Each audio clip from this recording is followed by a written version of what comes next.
In this lesson, we will use the RainbowCrack utility to assess organizational security. We are in the password crackers portion of the video series. This lesson is part of a video series that prepares you for the hands-on portion of the CompTIA Security Plus exam and is designed to give you hands-on experience with the exam. So what is RainbowCrack? The RainbowCrack command generates and uses rainbow tables to crack password hashes efficiently. It is used by cybersecurity professionals, ethical hackers, and penetration testers. It is used when testing password security or recovering lost passwords. It is executed in a Linux terminal or other supported operating systems. It speeds up the process of cracking password hashes compared to brute force attacks. The how is by generating RTGen, sorting, RT-sort, and looking up RCrack hashes in pre-computed rainbow tables. The rest of the how is what this video is all about, so let's get into it. To get started, grab the companion guide from the link in the show notes below. Also, if you like this content, please subscribe to the channel so you won't miss any new videos. So we're all set. We have our companion guide on the left, we have Kali Linux on the right, so let's get right into it. So for starters, our prerequisites for RainbowCrack is that we need a Linux machine with RainbowCrack installed. Usually it's pre-installed on Kali Linux. We'll go over the installation. We need pre-generated rainbow tables, or we'll generate one ourselves. That's what the RTGen command is all about. We need some hash values to crack. We'll create them with the MD5 sum. We'll be using the message digest 5 for generating them. You will also need the hash file.txt that is in the link in the description below. We'll generate that when we get to it. And as always with these offline cracking tools, RainbowCrack, only use it in ethical environments such as your own machines or dedicated test labs. Do not use it in authorized activities or pointing them towards computers you do not own, military installations, commercial entities, so on and so forth. Now, the last session we did, which was Hydra, was an online attack where we pointed Hydra towards an Apache web server. What we're going to do is use this for an offline attack. In other words, we're going to take the passwords and bring them onto our computer. So the key properties of a cryptographic hash function is something we need to think about. And let's go ahead and take a look at this. So I'm going to launch this web page here, MD5 hash generator, and bring it over to the side. So I have it here, and then we're going to bring it over into the right side of the screen. So let's give me a moment to do that.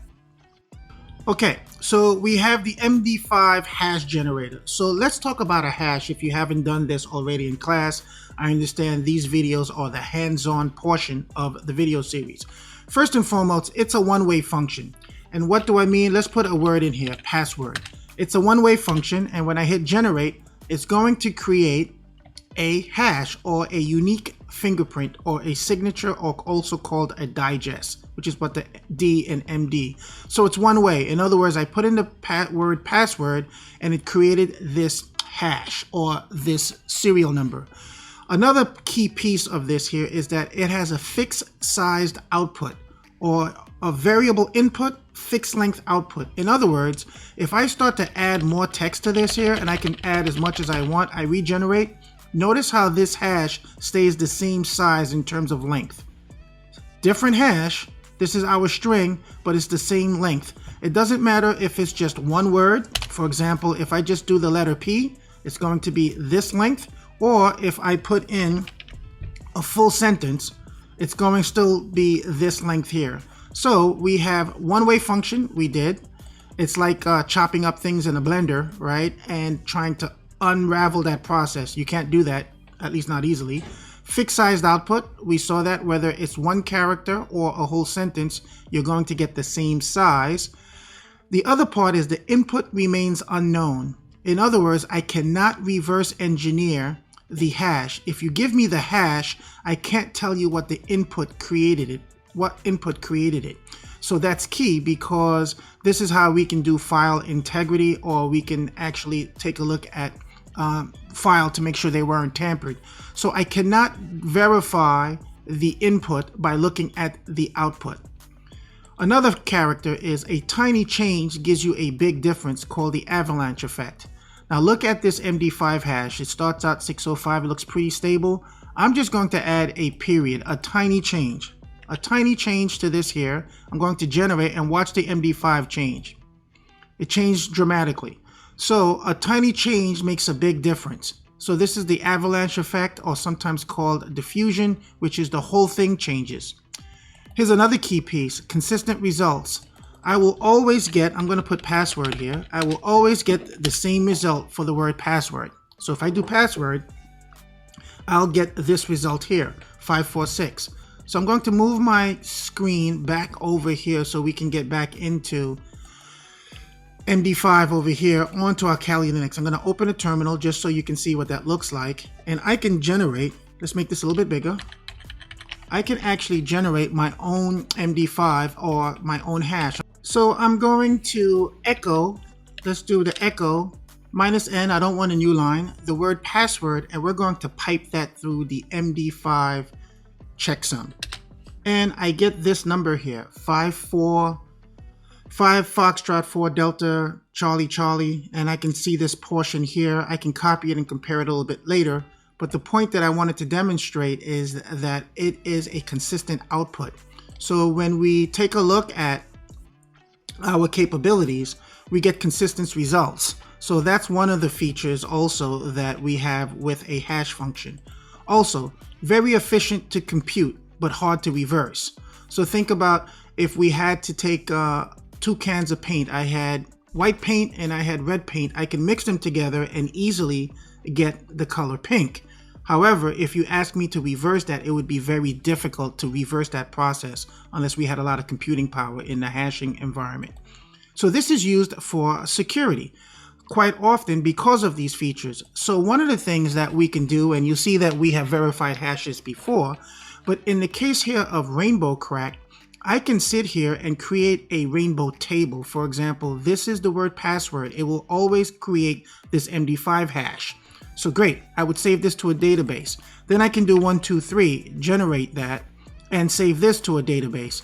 Then I can put another common password, which is Sunny, and I generate that and put it into a database. If I do this over and over again, I'm going to create a rainbow table, and then when I see a password or a hash, I can compare the hash and then take a look at the word that created it. Now, I didn't break the hashing algorithm. I used a table to do that. So that's what a rainbow table is. It's a pre-computed list of password hashes that hackers use to quickly look up any cracked passwords because they sat here. We're going to use RainbowCrack to quickly generate rainbow tables. So let's get rid of our screen here, go back to Kali. I'm at the terminal. We know how to do that. First and foremost, I want to make sure that RainbowCrack is installed. So I'm going to do RainbowCrack help. One, it's going to give me the quick help sign, but I also see that I have it at 1.8. I'm not sure if it's the latest version. I mean, I do, but let's go ahead and see if we can actually install it. So I'm going to clear my screen, and we're going to do the sudo apt if you don't have it installed on your version of Linux. Sudo apt update, combine the command, install RainbowCrack, and of course it's going to ask me for the password, and let's see what happens. So that took about 30 seconds. Most of it was the update, seeing that there are all these packages that are can be upgraded. We'll do that later, but the main thing that I'm looking for is that RainbowCrack is already the newest version.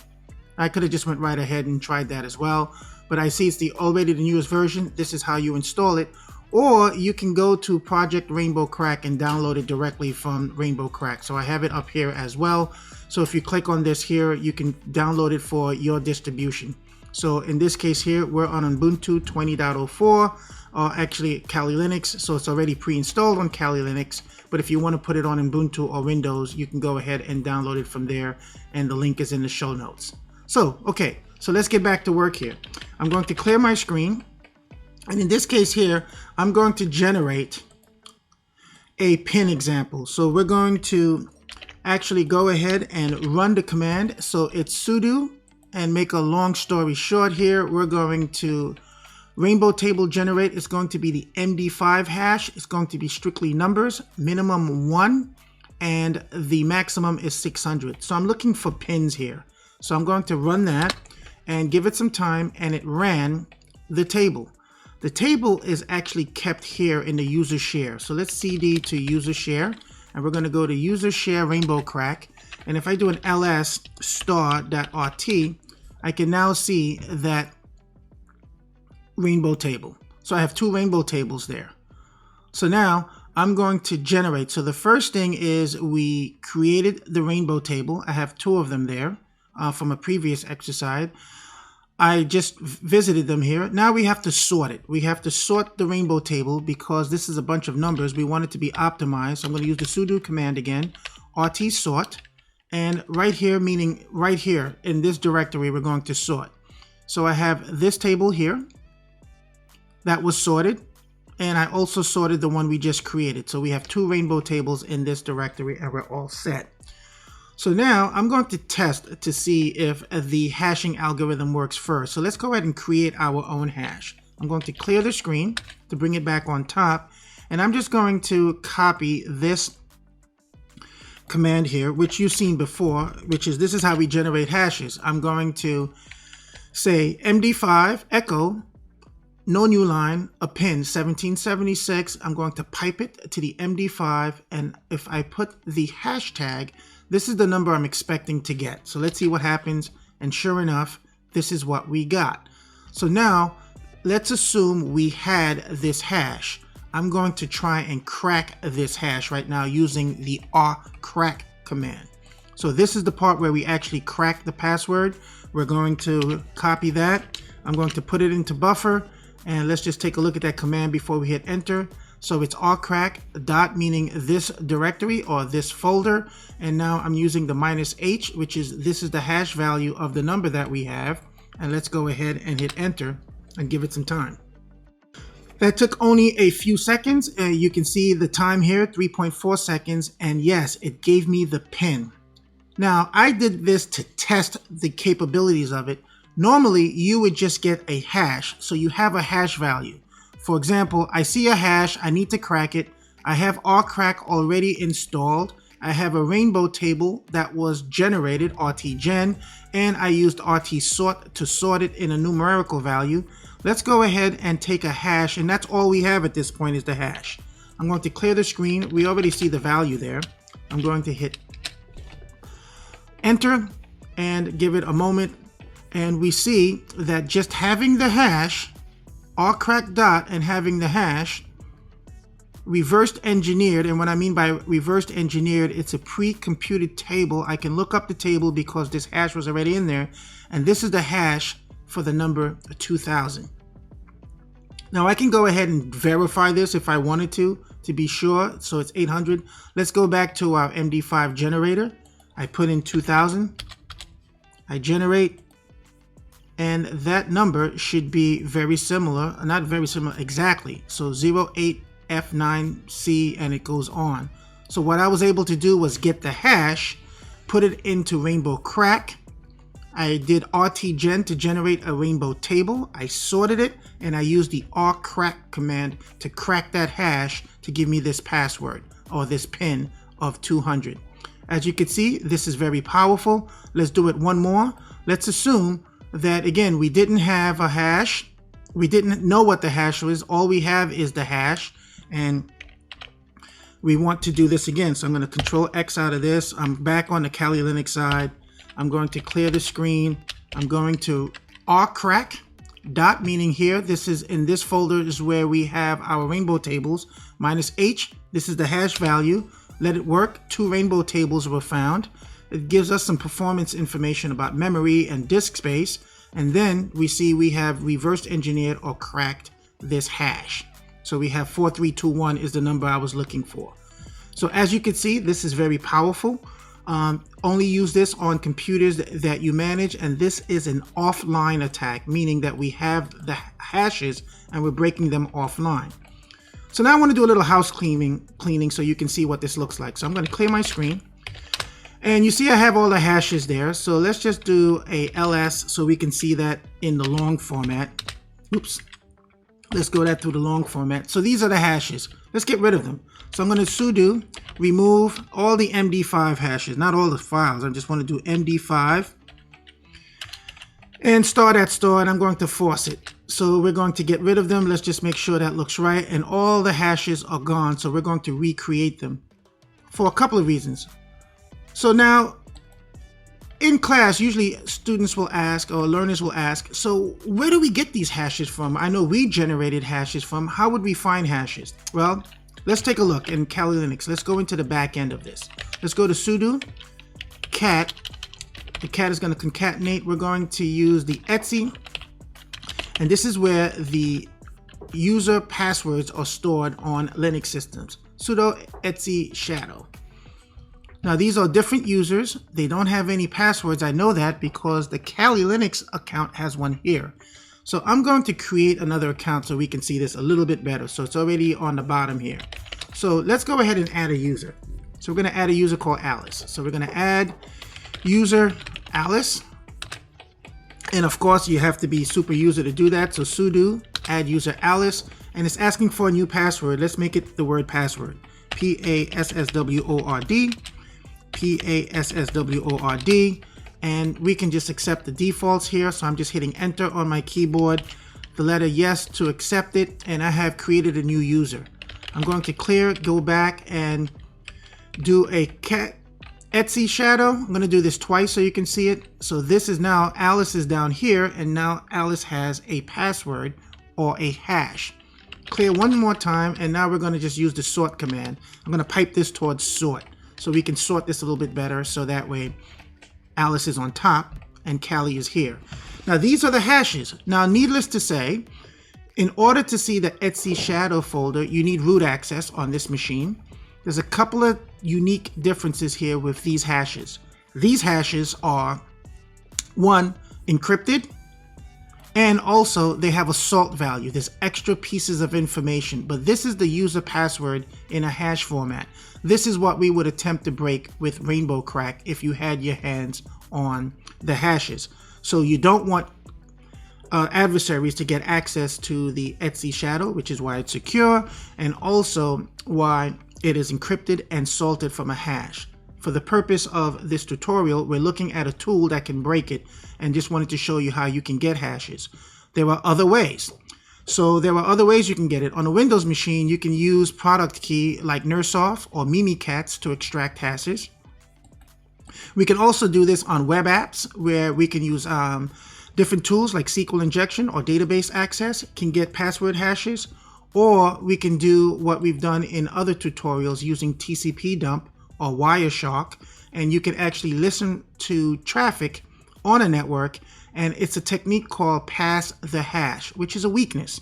So this is an attack where if some systems like Windows NT LAN Manager is passing password hashes across the network, in other words, pass the hash, instead of plain text passwords in an unsecured, unencrypted manner, if we capture that with Wireshark or TCP dump, then we have the hashes, and then we can attempt to break them with RainbowCrack and other hashing tools like Hashcat or John the Ripper, which we will talk about in future episodes. So with that said, I just wanted to quickly highlight where can you get hashes, or where do adversaries get hashes, and let's just get rid of the user account for Alice. So I'm going to do sudo, I'm going to del user Alice, just get rid of Alice in here, so that way we can just clean up a little bit, because we don't need additional users with weak passwords on our system. So this was a pin example. Let's see if we can do a text example. And this is part of the reason why I wanted that rainbow table gone. Doesn't really matter. We can just regenerate them if we want to. So this is going to be lowercase alpha, whereas in the pin example, it was a numeric one. So I'm going to deselect this so you see that here. It was all numeric. I only wanted numbers. In this rainbow table, I'm going to use lowercase alpha numeric. And I can get real fancy with these. I can do case sensitive alphanumeric special characters. I'm going to make the case a little bit bigger. It's going to be 1 to 7 in terms of minimum. Let's go ahead and hit enter. And that took about 5 seconds, and it generated 6.5 seconds to do that. It generated a table for us. Let's go ahead. We're in the user share RainbowCrack folder. I'm going to clear and I'm going to ls so we can see our rainbow table. We have it here and I see our rainbow table. Fantastic.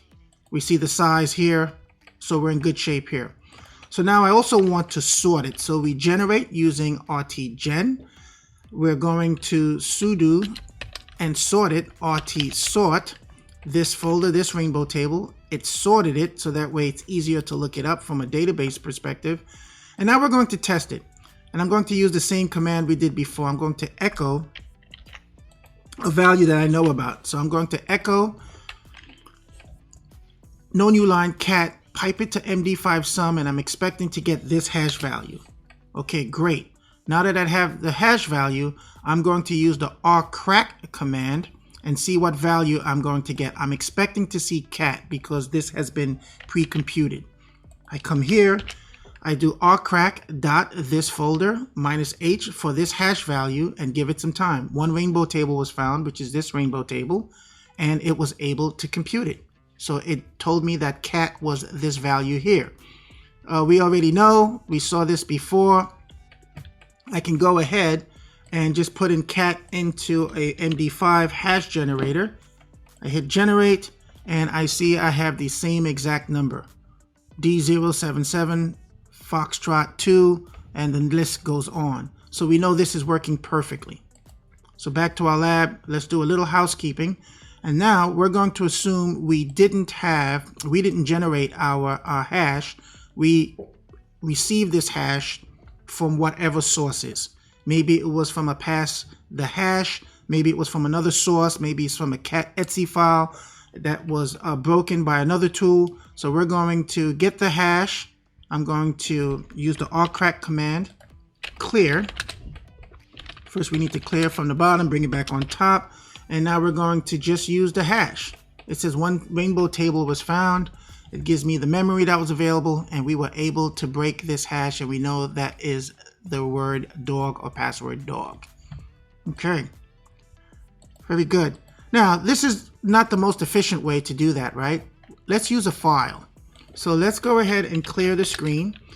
I'm going to go to our exercise files. So let's go into our links in the show notes below. We're going to download a hash file.txt, and the link is in the show notes as well as in the companion guide.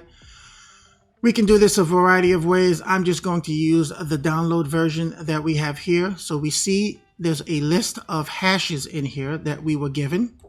I'm going to download this and download it into the downloads folder. I go back into Kali Linux. Let's just do a CD to our downloads folder and see if we have that file there. And yes, we have that file there. So I'm going to remove, it was downloaded twice. So I'm going to remove this one here so that way we can get rid of that, and just give me a moment while I do some housekeeping. So we remove the file and we only have one of them. Let's cat that file to see what it looks like. And we see we have a few hashes in here. And we might as well just check the MD5 of it as well to see if it's unique. It wasn't corrupted in flight, and also if it wasn't tampered by an adversary. So we can easily do this here by doing MD5 sum hash file and generate our own. And we see this 3D, and we can compare it to this number, and we know that the file we downloaded was not corrupted in flight, or there was no adversary in the middle. So I'm okay using it. So we're good here. I'm going to CD back to the user share RainbowCrack just to make sure everything is clean here. And now we're going to run this tool, the rcrack, by calling the list. Now the list is sitting in the downloads folder, so I'm going to rcrack, and we can go ahead and use the dot period, but this time instead of the H, we're going to use the list.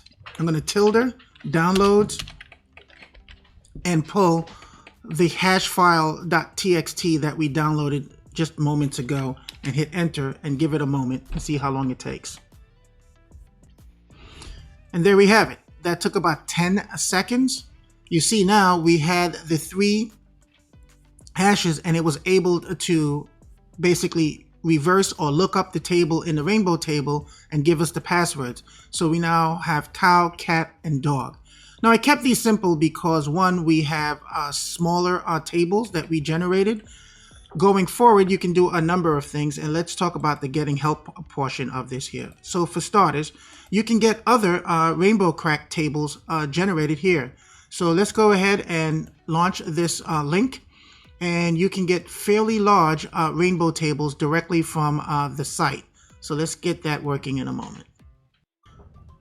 So here's a list of rainbow tables that you can get. It has quite a bit of them. There's also another tutorial, not by yours truly, but this is another perspective, and happy to share some pointers. And we can have rainbow table specifics, so you can download and look at the size of these rainbow tables.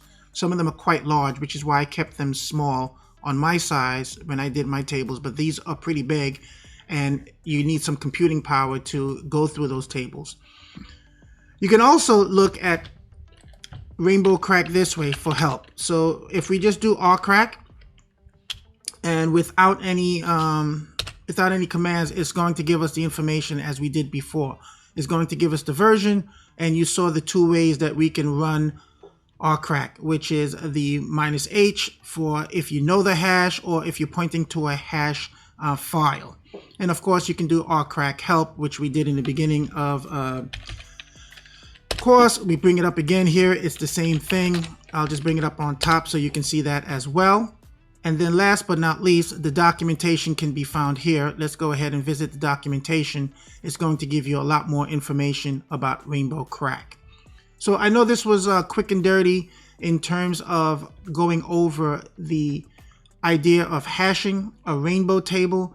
The reason why I wanted to introduce this here at this point of the course is because the lesson that preceded this was Hydra, and Hydra was an online password cracking attempt. This is an offline, where we have copies of the hash and we can break this offline.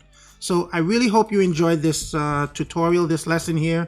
As always, I enjoy performing them and researching them and delivering them, and I'm looking forward to seeing you in a future lesson. In the meantime, good luck with your studies. I'll see you soon.